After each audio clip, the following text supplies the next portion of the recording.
ఆరోగ్యవంతమైన జీవన విధానంలోకి మళ్ళీ స్వాగతం. మన శివుడు మాస్టర్ వచ్చేసారు మన ముందుకి. మీ అందరి కోరిక మేరకు నాకు ఇప్పటిదాకా ఒక చిన్న టెన్షన్ ఉండేదన్నమాట. ఏంటంటే అరే ఇన్ని వంటలు చేసి పెట్టేస్తున్నాను, మన సైలాస్ కిచెన్ ఫ్యామిలీ అంతా ఏమైపోతున్నారు, అంటే మంచిగా బ్యాలెన్స్డ్గా తింటున్నారా, నేను ఇంకేమన్నా తప్పు చెప్తున్నానా అనే ఒక ఫీలింగ్ ఉండేది.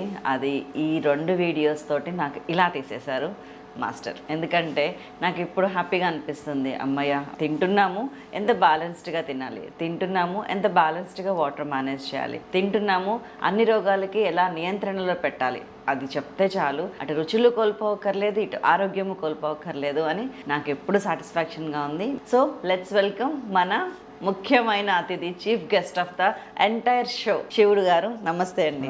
థ్యాంక్ యూ వెరీ మచ్ అండి. మా విన్నపాన్ని మన్నించి మీరు మళ్ళీ మన సైలాస్ కిచెన్కి విచ్చేసినందుకు, ప్రేక్షకుల అభ్యర్థనను స్వీకరించి ఈరోజు మనతోని థైరాయిడ్ గురించి డిస్కస్ చేయడానికి వచ్చినందుకు I'm so glad. Thank you very much. So ఈరోజు మనం చూడబోతున్నాం మీ అందరూ అడిగిన థైరాయిడ్ని. జనరల్గా అంటే ఒబెసిటీ ఉన్న వాళ్ళు మాత్రమే కాదండి, లేని వాళ్ళని కూడా నేను చాలామందిని చూశాను. ఏమన్నా రీసెంట్గా వస్తుందంటే థైరాయిడ్ అంటున్నారు, ఏముంది ఏంటి బాగాలేదు ఈ మధ్యన అంటే థైరాయిడ్ అంటారు, జుట్టు ఊడిపోతుంది ఏంటి అంటే థైరాయిడ్ అంటున్నారు. నాకు అసలు దీనికి ఎక్కడ ఎలా ఏం చెప్పాలి. ప్రతి ఒక్కళ్ళు morning లేసారంటే 0.25 mg, 0.50 mg, 125 mg, 137 mg దాకా వేసుకుంటున్నారు. సో ఎందుకు వస్తుందండి ఇట్లా ఇదంతా? నిజమే అండి. ఈ ఇప్పుడున్నటువంటి యాంత్రిక జీవన విధానంలో ఈ థైరాయిడ్ అనే సమస్య కామన్ అయిపోయింది. మామూలుగా ముఖ్యంగా మహిళల్లో అలాగే జెంట్స్లో కూడా ఇద్దరిలో ఉంది, కానీ ఎక్కువ శాతం మహిళల్లో ఉంది. అది కరెక్ట్, మీరు కరెక్ట్ పాయింట్ చెప్పారు. ఎక్కువ శాతం మహిళల్లో ఎందుకు ఉంది? మామూలుగా థైరాయిడ్ 2-3 రకాలుగా వచ్చే అవకాశం ఉంటుంది. డాక్టర్స్ అయితే దీన్ని జెనెటిక్గా అని చెప్తారు, కానీ నేనైతే దీన్ని లైఫ్ స్టైల్ డిజార్డర్ ద్వారా వస్తుందని చెప్తాను. థైరాయిడ్ అనేది మన యొక్క జీవన విధానంలో ఉన్నటువంటి జెనెటిక్గా వచ్చే శాతం చాలా తక్కువ. ఎక్కువ వ్యాధులు, ఏ వ్యాధి అయినా సరే మనకు వచ్చేటటువంటి వ్యాధులు అన్నీ కూడా మన లైఫ్ స్టైల్ డిజార్డర్, మన జీవన అసమతుల్యమైన జీవన విధానము. అందులో మన ఆహారము, అలాగే మన దినచర్య, వీటితో పాటు మన ఆలోచన విధానం, ఓకే, సైకలాజికల్ మన ఆలోచన విధానం కూడా, మన థాట్స్, మన థింకింగ్, వే ఆఫ్ థింకింగ్, ఇది కూడా మన శరీరం పైన, ఆరోగ్యం పైన బాగా ప్రభావం చూపిస్తుంది. ఈ విషయం మనం వేల సంవత్సరాల నుంచి మన దేశంలో ఉన్నటువంటి మన యొక్క ఋషులు, మునులు, మనం వీళ్ళని ఋషులు అంటున్నాం, నిజానికి వీళ్ళు సైంటిస్టులు, గొప్ప సైంటిస్టులు, శాస్త్రవేత్తలు. అవునండి, నిజం. వీళ్ళు కొన్ని వేల సంవత్సరాలకి సరిపడా నాలెడ్జ్ని వాళ్ళు అందివ్వగలిగారు ప్రపంచం అంతటికి. అందులో ముఖ్యంగా మనకు వచ్చేటటువంటి వ్యాధుల విషయంలో థైరాయిడ్ ఈరోజు ఎవరికైనా థైరాయిడ్ లేదంటే వాళ్ళ అదృష్టవంతులు అనే దాకా వచ్చింది. నిజంగానే 100-80 మందికి థైరాయిడ్ ఉంటుంది. అది వచ్చినట్టు కూడా తెలియకపోవడం, గుర్తించకపోవడం, ఇది ఇంకా మరింత ప్రమాదంలోకి నెట్టేస్తుంది. నాకు ఇంకొక చిన్న డౌట్ ఉందండి. మీరు జీవన విధానం అన్న తర్వాత, మనము పూర్వకాలంలో ఈ థైరాయిడ్ కానీ, డయాబెటీస్ కానీ, షుగర్ కానీ ఇన్ని కేసెస్ లేవు. ఇప్పుడు అసలు కోకొల్లలు కుప్పలు అనమాట. అది హౌ? ఓన్లీ పొల్యూషన్ వల్లనే అంటారా, లేకపోతే ఇంకా ఏదైనా? లేదు, పొల్యూషన్ కాదు, పొల్యూషన్ వల్ల కొంత ఉంది. మన దినచర్య, ఇప్పటిదాకా మనం చెప్పుకున్నాము, మన దినచర్య, తర్వాత మన ఆహారపు అలవాటు, ఇవి ముఖ్యంగా దినచర్యలో ఈ థైరాయిడ్ సమస్య ఏదైతుందో, ఇది భారతీయ శాస్త్రవేత్తలు చెప్పినటువంటి ఆయుర్వేద వైద్యం ప్రకారంగా ఇది వాత సంబంధ వ్యాధిలో వస్తుంది. త్రిదోషాసులు, ఇది వాత సంబంధ వ్యాధిలో వస్తుంది. మన బాడీ ఈజ్ ఫుల్ ఆఫ్ 3 దోషాలకి సంబంధించి ఉంటుందండి, వాత, పిత్త, కఫ. ఆ త్రిదోషాస్ గురించి అయితే మాస్టర్కి ఏమంటారు, వెలకట్టలేనంత నాలెడ్జ్ ఉంది. దాని గురించి మనం తర్వాత చర్చిద్దాము. కానీ ఆ త్రిదోషాస్లో ఒకటైన వాతానికి సంబంధించింది థైరాయిడ్ అని చెప్పారు. ఓకే, థైరాయిడ్ వచ్చేసి ఈరోజు థైరాయిడ్లో 3 టైప్స్ ఆఫ్ థైరాయిడ్లో, అవును, 3 టైప్స్గా ఉంది. ఒకటేమో హైపోథైరాయిడిజం, రెండోది హైపర్ థైరాయిడిజం, మూడోది గైటర్, ఓకే, గొంతు వాపు. అవునవును, కరెక్ట్, యూర్ రైట్. హైపోథైరాయిడిజం వచ్చేసి ఏదైతే T3, T4 థైరాక్సిన్ హార్మోన్, మనకు థైరాయిడ్ గ్లాండ్ వచ్చేసి మన ఇక్కడ ట్రకియా దగ్గర, శ్వాసనాళం మీద ఇక్కడ సౌండ్ బాక్స్, ఇది సొరపేటిక, దానికి కింది భాగంలో ఉంటుంది థైరాయిడ్. మన సీతాకోక చిలుక ఆకారంలో ఉంటుంది మన గొంతు ముందు భాగం. సరిగ్గా దీనికి వెనుక భాగంలో పారాథైరాయిడ్ గ్లాండ్స్. ఓకే, అందరూ థైరాయిడ్ గ్లాండ్ ఒకటే ఉంచి మాట్లాడతారు. ఈ థైరాయిడ్ గ్లాండ్ వచ్చేసి 2 రకాల హార్మోన్స్ రిలీజ్ చేస్తుంది. ఓకే, ఒకటి థైరాక్సిన్, రెండోది క్యాల్సిటోనిన్. ఇది కూడా ఇంపార్టెంట్. ఎప్పుడైతే థైరాయిడ్ గ్లాండ్లో ఉన్నటువంటి సెల్స్ టిష్యూస్ తక్కువగా పనిచేయడం, బలహీనపడడం, అంటే టోటల్గా థైరాయిడ్ గ్లాండ్ పనిచేసే సామర్థ్యం తగ్గిపోవడం వల్ల ఈ థైరాక్సిన్ ఇది రిలీజ్ చేయాల్సిన థైరాక్సిన్ హార్మోన్ని సఫిషియెంట్గా రిలీజ్ చేయకపోవడం, దీన్ని హైపోథైరాయిడ్ కింద చెప్తారు. అంటే థైరాక్సిన్ కూడా మనలాగా లేజీ అయింది, థైరాయిడ్ గ్లాండ్ కూడా లేజీ అయినప్పుడు రిలీజ్ అవ్వకుండా ఉంటుంది. ఓకే, ఎంతైతే రిలీజ్ అవ్వాలో హార్మోన్ అంతకంటే ఎక్సెస్గా రిలీజ్ అవ్వడాన్ని హైపర్ థైరాయిడ్. తక్కువ రిలీజ్ అయితేనేమో హైపో, ఎక్కువ రిలీజ్ అయితే హైపర్. దీని గురించి చాలా మందికి డౌట్స్ ఉన్నాయి. ఒకప్పుడు నాకు కూడా ఉండేది. నేను ఒక సమస్య వచ్చిన తర్వాత నేను దాని గురించి డీప్గా ఆలోచించిన తర్వాత మీరు చెప్పిన విషయాలు తెలిసినాయి. కానీ మీరైతే ఇంకా అరటి పండుగ తొక్క వలిచి చెప్పినట్టు చెప్తున్నారు. చెప్పండి ప్లీజ్. ఈ థైరాక్సిన్ హార్మోన్ వచ్చేసి మనకి దినంలో మనకు ఆక్సిజన్ ప్రాణవాయువు ఎంత ఇంపార్టెంటో అంత important thyroxine hormone.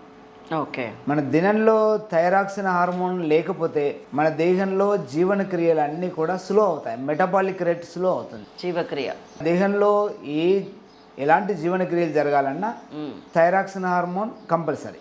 Okay, thyroxine hormone తగ్గితే చాలా రకాల సైడ్ ఎఫెక్ట్స్. ముందుగా ఎనర్జీ ప్రొడ్యూస్ అవ్వదు, థైరాక్సిన్ హార్మోన్ శక్తి ఉత్పత్తి అవ్వదు, అంటే డల్ అయిపోతారు. మనం నిరంతరం పని చేయాలన్నా మన దేహంలో జీవనక్రియ జరగాలన్నా ఎనర్జీ అవసరం. ఆ ఎనర్జీ ప్రొడ్యూస్ అవ్వాలంటే thyroxine hormone important. Thyroxine hormone సఫిషియెంట్గా ఉన్నప్పుడే జీవనక్రియలు సరిగ్గా జరుగుతాయి. జీవనక్రియలు సరిగ్గా జరిగినప్పుడే మెటబాలిక్ రేట్ బ్యాలెన్స్గా ఉంటుంది. అప్పుడే మనకి శక్తి రిలీజ్ అవుతుంది. దాంతో థైరాక్సిన్ హార్మోన్ సఫిషియెంట్గా లభించకపోవడం వల్ల మెటబాలిక్ రేట్ స్లో అవుతుంది, జీవనక్రియల వేగం స్లో అవుతుంది. దాంతోనే మనకి శక్తి ఎనర్జీ సరిపోదు, నీరసం వచ్చేస్తుంది. తర్వాత కెలరీస్ ఖర్చు అవ్వవు. ఎప్పుడైతే మెటబాలిక్ రేట్ స్లో అవుతుందో, జీవనక్రియల వేగం తగ్గుతుందో, మన ఆహారం ద్వారా వచ్చినటువంటి కెలరీస్ ఖర్చు కాకుండా పోతాయి. ఎప్పుడైతే మనం తినే ఆహారం నుంచి వచ్చిన కెలరీస్ ఖర్చు అవ్వవో అవి ఫ్యాట్గా కన్వర్ట్ అవుతాయి, అవి బరువు పెరగడానికి కారణమవుతాయి. అందుకనే ఎవరన్నా కొంచెం లవగానే ముందేమంటారంటే మీకు థైరాయిడ్ వచ్చిందా అంటారు. ఇది కారణం అంట. థైరాయిడ్ వచ్చినటువంటి వాళ్ళు బరువు పెరగడానికి ఇది కారణం. అలాగే థైరాక్సిన్ హార్మోన్ లోపం వల్ల మన దేహంలో ఆక్సిజన్ సెల్స్ ఆక్సిజన్ని ఉపయోగించుకునేడానికి థైరాక్సిన్ హార్మోన్ దోహదపడుతుంది. మన దేహంలో ఏ సెల్ కి ఎంత ఆక్సిజన్ అందాలి, అలాగే ముఖ్యంగా బ్రెయిన్ కి ఆక్సిజన్ తో పాటు గ్లూకోజ్ ఎంత అందాలి అనేటువంటి విషయాన్ని థైరాక్సిన్ హార్మోన్ నిర్దేశిస్తుంది. ఇది ఎలా ఉందంటేనండి, ఇంట్లో అమ్మ ఎవరికి ఎంత పెట్టాలి అనేది డిసైడ్ చేస్తుంది. నాన్నకి ఎంత, తమ్ముడికి ఎంత, కూతురికి ఎంత, తనకెంత. అలాగా మన బాడీలో ఉన్న ఆర్గాన్స్ అన్నిటికీ కూడా ఈ థైరాయిడ్ గ్లాండ్ అనేది అది రిలీజ్ చేసే థైరాక్సిన్ అనేది దేన్ని ఏ అవయవానికి ఎంత పంపించాలనేది డిసైడ్ చేస్తుంది, పంపిస్తుంది కూడా. అలాగే దీన్ని కెలరోజెనిక్ హార్మోన్ అని కూడా అంటారు. ఓకే, మన శక్తి ఉత్పన్నం కావాలంటే థైరాక్సిన్ హార్మోన్ కావాలి. అలాగే ఇది అనేక రకాల సైడ్ ఎఫెక్ట్స్ అన్ని ఆర్గాన్స్ పైన ఎఫెక్ట్ అవుతుంది. దీనివల్ల ముఖ్యంగా ఏ ఆర్గాన్స్ మీద ఎఫెక్ట్ పడుతుందండి థైరాయిడ్ వల్ల? ముందుగా మహిళల్లో వచ్చేసి మెన్సువల్ డిజార్డర్స్ కి ఇదే కారణం. పిసిఓడి అంటారు, పిసిఓడి కూడా ఇదే కారణం.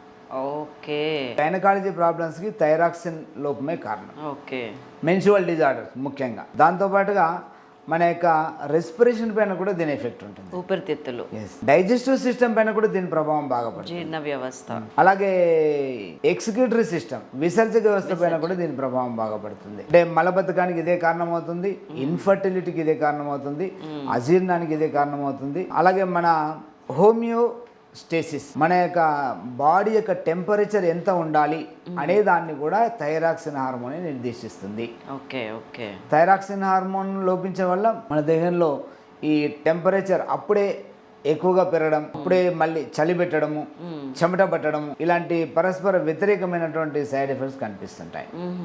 నేను ఇది విన్నానండి. అంటే ఆల్రెడీ థైరాయిడ్ ఉన్న వాళ్ళు లక్షల మంది చూస్తున్నారు అక్కడ. అయితే వాళ్ళ సమస్య కూడా ఇదే. నేను పర్సనల్గా కూడా విన్నాను. ఏంటంటే ఎప్పుడు మూడు ఎలా ఉంటుందో తెలియట్లేదు, ఉన్నట్టుండి చలేస్తుంది, ఉన్నట్టుండి ఒళ్ళు నొప్పులు వస్తున్నాయి, ఉన్నట్టుండి వేడైపోతుంది, తల్లోంచి ఆవిర్లు వస్తున్నాయి, ఇలా చెప్తున్నారు. మీరు అన్న దానికి చాలా మ్యాచ్ అవుతుంది. కరెక్ట్. స్కిన్ డ్రైనెస్ కావడానికి థైరాయిడ్, ఎందుకంటే ముందే చెప్పాను ఇది వాత సంబంధ సమస్య అని. వాతం యొక్క గుణం ఏంటంటే మన స్కిన్ ని కానీ మన టోటల్ బాడీని డ్రైగా మార్చడం. ఓకే, ఎంత వాటర్ తాగినా కూడా వాటర్ థైరాక్సిన్ సరిగ్గా లేదు కాబట్టి ఆర్గాన్స్ అబ్జార్బ్ చేయవు. అయ్యి బాబాయ్, నాకు కూడా తెలిసిపోతుందండి. శివుడి గారితో ఇంకొక 4 రోజులు మాట్లాడితే నేను డాక్టర్ని అయిపోతాను అనిపిస్తుంది నాకు. చెప్పండి. మనం మామూలుగా థైరాయిడ్ ఉన్నటువంటి వాళ్ళని బ్లడ్ టెస్ట్ చేయకుండానే గుర్తించాలంటే మన స్కిన్ చూసి గుర్తుపట్టచ్చు. ఎవరైతే స్కిన్ బాగా డ్రైగా అవుతుందో, ఒక్కసారి నా స్కిన్ చూడరా. నార్మల్గా ఉంది. ఓకే, మాయిశ్చరైజర్ బాగా రాసేసారు. నిజానికి అవి ఏవి అవసరం లేదు, మన ఆహారాన్ని సరి చేసుకుంటే అవి ఏవి అవసరం లేదు. ఇంటర్నల్గా రావాలండి మార్పు అనేది, ఆలోచనలు అవ్వచ్చు, బాడీలో అవ్వచ్చు. మనం తీసుకునే ఫుడ్, మనం ఆలోచించే విధానం, పాజిటివిటీని బట్టే మన అందం డిసైడ్ అవుతుంది. అది గ్యారంటీ. కరెక్ట్ అండి, మీరు బాగా చెప్పారు. ఇలాగ థైరాయిడ్ వల్ల చాలా రకాల సైడ్ ఎఫెక్ట్స్ ఉంటాయండి. ఎన్ని అంటే మనం చెప్పలేనంత సైడ్ ఎఫెక్ట్స్ ఉంటాయి. ఇది హైపోథైరాయిడిజంలో. హైపర్ థైరాయిడ్ వచ్చేసి ఎక్కువ థైరాక్సిన్ రిలీజ్ అవ్వడం. ముఖ్యంగా వాళ్ళ లోపల హైపోథైరాయిడిజంలో హెయిర్ ఫాలింగ్ కూడా బాగా ఉంటుంది. అవును, హైపర్ థైరాయిడిజంలో కొన్ని దీనికి వ్యతిరేకంగా జరుగుతాయి.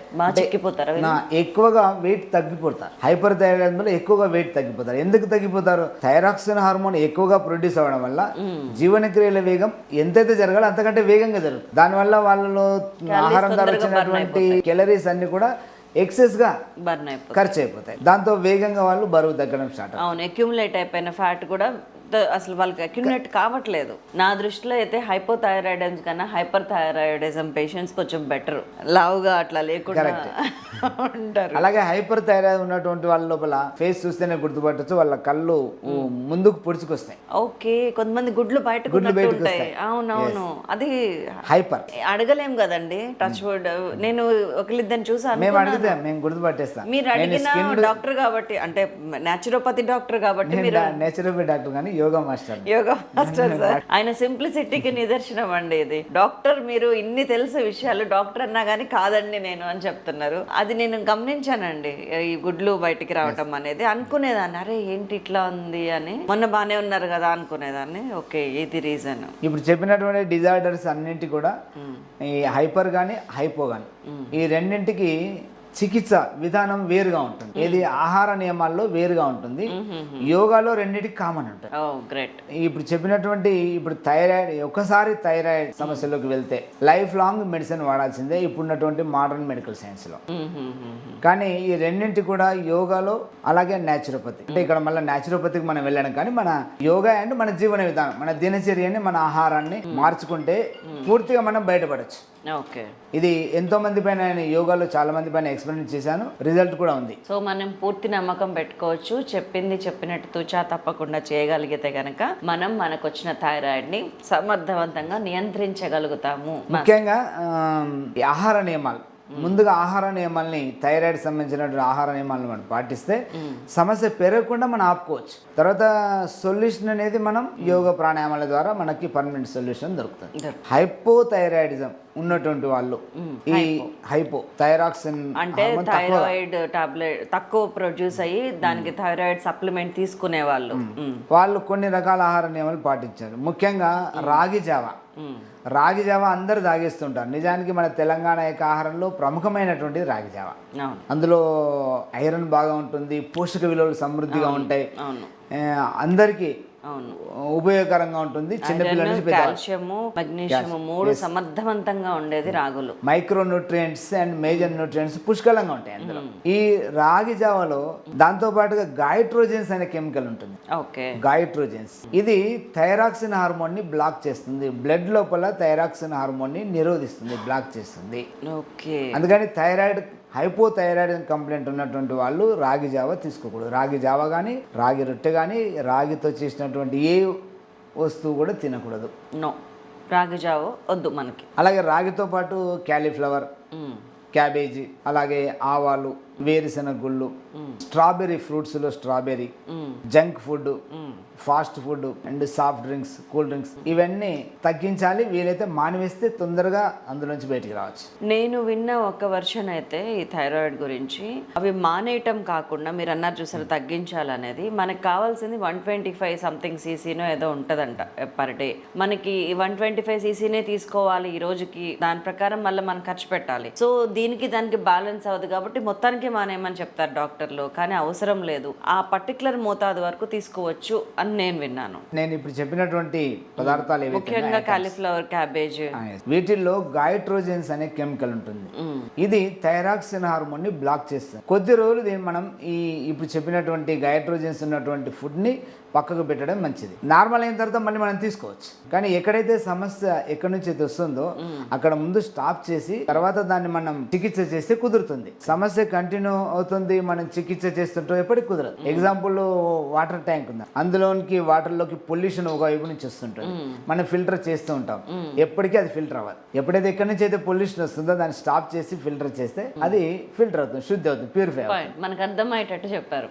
దేని ద్వారా అయితే థైరాక్సిన్ ని బ్లాక్ చేసే నిరోధించేటటువంటి పదార్థాలు ఏదో అవి ఆపేయాలి కొంతకాలం. థైరాయిడ్ నుంచి నార్మల్ కాబట్టి ఇలాంటి పదార్థాలు ఆపేసి యోగాలో కొన్ని ప్రత్యేకమైన మేము ఒక్కసారి ఫుడ్ ఒక్కసారి చూద్దామండి. క్యాబేజ్, కాలీఫ్లవర్, ముఖ్యంగా ఫస్ట్ రాగి జావా. థైరాయిడ్ ఉన్నటువంటి వాళ్ళు ఈ విషయం తెలియక రాగి జావాని లాగించేస్తూ ఉంటారు. రాగి సంబంధించిన రొట్టె, సంకటి తీసుకుంటూ ఉంటారు. అలాంటి వాళ్ళు 0.25 నుంచి 50, 75, 100, 120 వరకు జర్నీ చేశారండి. చిన్న మిస్టేక్, మైల్డ్ మిస్టేక్. ఇప్పుడు ఇవి మానేయటం వల్ల తగ్గుద్దంటారా? ఇవి మానేయడం వల్ల థైరాక్సిన్ హార్మోన్ ని ఏదైతే థైరాయిడ్ గ్లాండ్ రిలీజ్ చేస్తుందో దాన్ని నిరోధించేటటువంటిది సమస్య మనకు ఆగుతుంది. ఎక్కడి నుంచి అయితే మన సమస్య వస్తుంది అనుకుని ఆగిపోతుంది. ఆ తర్వాత మనం దాన్ని యోగా, ప్రాణాయామం, దినచర్య సరి చేసుకొని మనం థైరాయిడ్ నుంచి బయటికి రావచ్చు. అయితే ఇప్పుడు మనం ఏమేమి ఫుడ్ తీసుకోవద్దు అంటున్నారంటే, ఫస్ట్ హైపోథైరాయిడిజం ఉన్నవాళ్ళు ముందు రాగి జావ బంద్ చేయండి. ఆ తర్వాత క్యాబేజ్, కాలీఫ్లవర్, వేరుశెనగ గుళ్ళు, junk food, cool drinks, strawberry, fruits లో స్ట్రాబెర్రీస్, మెయిన్ గా ఆవాలు తగ్గించాలంటారు. సో ఇంతవరకు తగ్గించమంటున్నారు. వీలైతే కంప్లీట్గా ఇదిగోండి వాటర్ ట్యాంక్ ఎగ్జాంపుల్ చెప్పారు కదా, బంద్ చేసి ఆ తర్వాత ఫిల్టరింగ్ స్టార్ట్ చేద్దామంటున్నారు. చేద్దామండి, తప్పేం లేదు, 100%. So let's go to hyperthyroidism. At the same time ఇప్పటిదాకా ఏదైతే హైపోథైరాయిడ్లో మనం ఏదైతే తినకూడదని చెప్పుకున్నామో, హైపర్ వాళ్ళు ఇవన్నీ బాగా తింటే నార్మల్ అయిపోతుంది. వెయిట్ గెయిన్కి చెప్పండి, వెయిట్ లాస్ వాళ్ళు ఎంతమంది ఉన్నారో, వెయిట్ గెయిన్ వాళ్ళు అంతమంది ఉన్నారు అని కావాల్సిన వాళ్ళు అన్నారు కదా. సో ఒకసారి థైరాయిడ్ టెస్ట్ చేయించుకోండి. ఒకవేళ ఉన్నట్టయితే కనుక ఇప్పుడు చెప్పినవన్నీ కూడా మీరు రెగ్యులర్గా తీసుకోండి. హైపర్ థైరాయిడిజంలో ఉన్న వాళ్ళకి ఎంతైతే రిలీజ్ అవ్వాలో అంతకంటే ఎక్సెస్గా రిలీజ్ అవుతుంది థైరాక్సిన్.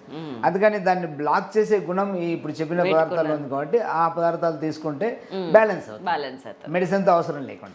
ఈ గైటర్ ప్రాబ్లం ఉన్న వాళ్ళండి, ఈ గైటర్ ప్రాబ్లం ఉన్న వాళ్ళు ఇప్పుడు చెప్పినటువంటి గైట్రోజెస్ ఉన్నటువంటి ఈ ఫుడ్ ఎవరైతే తీసుకుంటారో ఆ గైటరు స్వెల్లింగ్ వచ్చేస్తుంది. అంటే మన యొక్క థైరాయిడ్ గ్లాండ్లో వాపు రావడం, స్వెల్లింగ్ రావటం. స్వెల్లింగ్ దేని వల్ల వస్తుందండి? ఇప్పుడు చెప్పినట్టు ఎప్పుడైతే ఈ థైరాక్సిన్ లో అవుతుందో హైపోథైరాయిడిజంలో ఈ గొంతు వాపు, చాలా మందికి రాగి జావ తాగితే కొంతమంది ముఖమంతా కూడా వాపు వచ్చేస్తుంది, గొంతు కూడా వాపు వచ్చేస్తుంది.